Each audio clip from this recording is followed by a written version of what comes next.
Hello there, welcome to this short video. I want to show you how to install the HB player on your Android TV or Android TV box. If you find the video helpful, please like and subscribe to the channel for more important videos like this. So to install this application without using a downloader, to install this application without using Play Store, we're going to need downloader. Now I don't want to make this video long by showing you how to install downloader. If you know how to install downloader, fine. If you don't know how to install downloader, please check the description of this video. There is a link there that's going to help you to install downloader to your Android TV because we need it. So once you install downloader, what you have to do is just go over to the downloader code button and type in this code 28907. What this does is that it brings us to a website where we can install the HB player on an Android TV.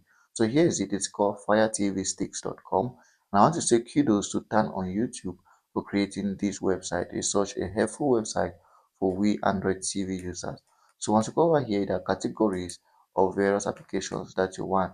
So for instance, one media player, which that's where we're going to get the HB player. So just click on it, and as you can see on my screen here, here's a HD video player here. So what you do is just come right here and click on the option. Now it is going to bring us to a download page where install the drama player. So what you have to do is just to scroll down a little bit to where we have this download button.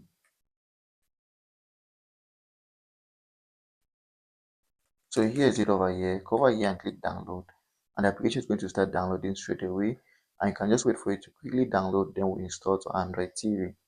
So now the application is downloaded, just click install, and then you can wait for it to be downloaded or installed.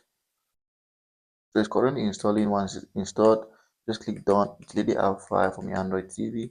And if we return home and refresh our applications, we are going to see the application somewhere here. So that's it. If you found this video helpful, like and subscribe for more videos like this.